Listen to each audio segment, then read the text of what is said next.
Tapi gini, iblis sedang mengambil alih di situ. Mengambil alih. Makanya ketika kamu habis Natal dan kamu habis Tahun Baru, hidupmu sama nggak? Sama-sama aja. Dan itu yang nggak boleh. Amin? Mulai malam hari ini deklarasikan, Tuhan, di musim yang baru aku akan berjalan dengan Tuhan. Aku akan menjaga minyakku. Aku akan membawa pelitaku dimanapun. Aku nggak mau tercemar. Amin. Wah, dahsyat. Nih saudara. Kejadian 22 ayat 2, lompat ke 5 dan 6. Kita akan baca bergantian. Firman-Nya, ambillah anakmu yang tunggal itu, yang engkau kasihi, yakni Ishak, pergilah ke tanah Moria dan persembahkanlah dia di sana sebagai korban bakaran pada salah satu gunung yang akan kukatakan kepadamu. 5.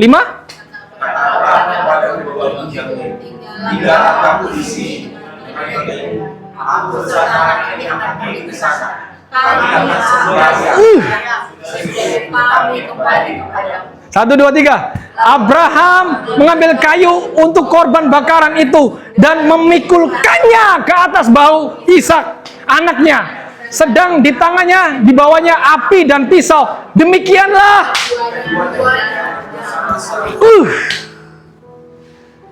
Lihat tuh saudara. Lihat nih, ini dahsyat nih saudara. Begitu besar kasih Allah sehingga ia mengaruniakan anaknya yang sama nggak? Sama. Abraham dan Ishak adalah figur Yeshua dan Bapa, Yesus dan Bapa. Father and Son journey. Nih saudara, ini yang dahsyat nih. Kata Abraham kepada kedua bujangnya itu, tinggallah kamu di sini dengan keledai ini. Aku beserta anak ini akan pergi ke sana. Kami akan sembahyang.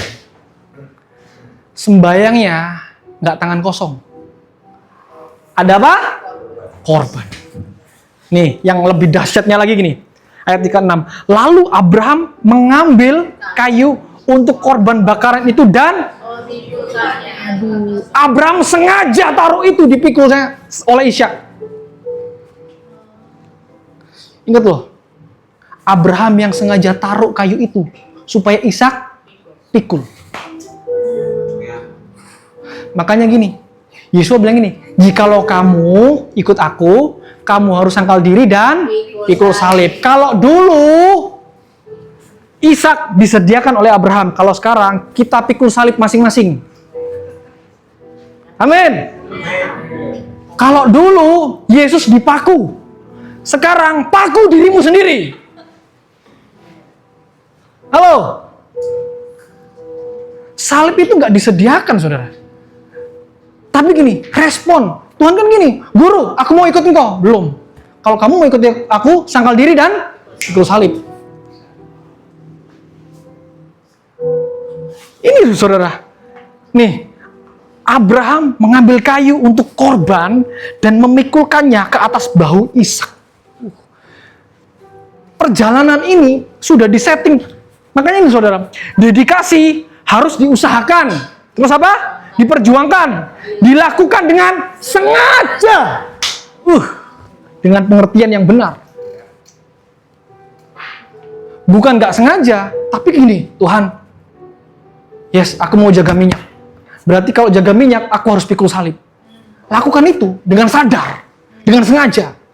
Kalau ada yang nggak beres, ya udah, tinggalin. Harus pergi dari hidup masa lalu, betul? Makanya di dalam ayat lain gini, kenakanlah manusia baru. Kenakanlah manusia baru. Ini loh saudara. Demikianlah keduanya berjalan bersama-sama. Father and son harus satu bahasa.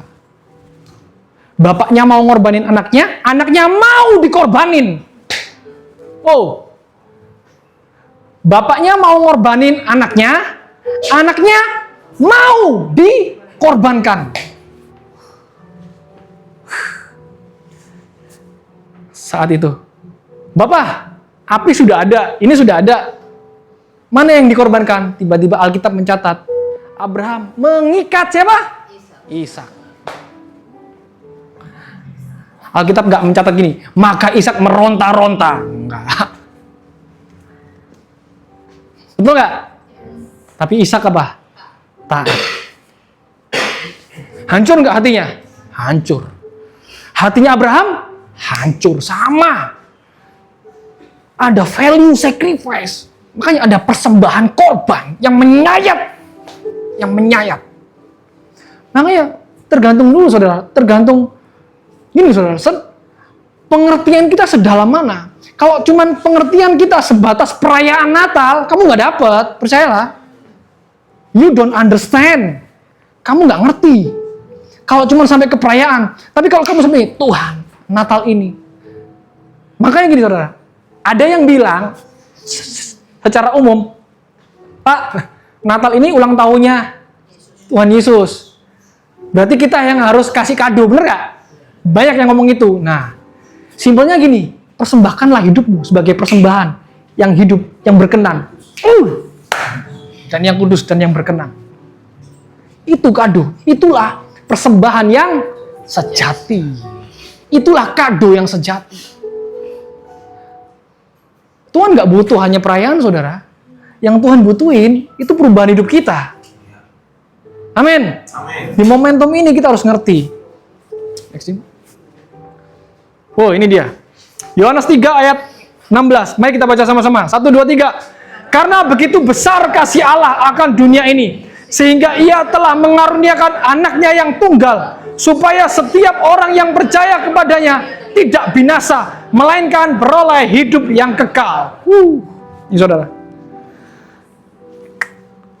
Kenapa ada kata setiap orang? Why? Kita harus tahu nih, kenapa Alkitab mencatat setiap orang? Karena gini, kalau berbicara setiap orang, itu adalah free will, kehendak. Kamu mau atau tidak. Bukan supaya semua orang, enggak. Setiap orang. Supaya apa? Yang percaya gini, supaya setiap orang yang mau berkorban kepadanya tidak binasa. Makanya saudara, Hanukkah itu Bapa dan anak yang tunggal mendedikasikan untuk tujuan dan maksud apa? Penebusan.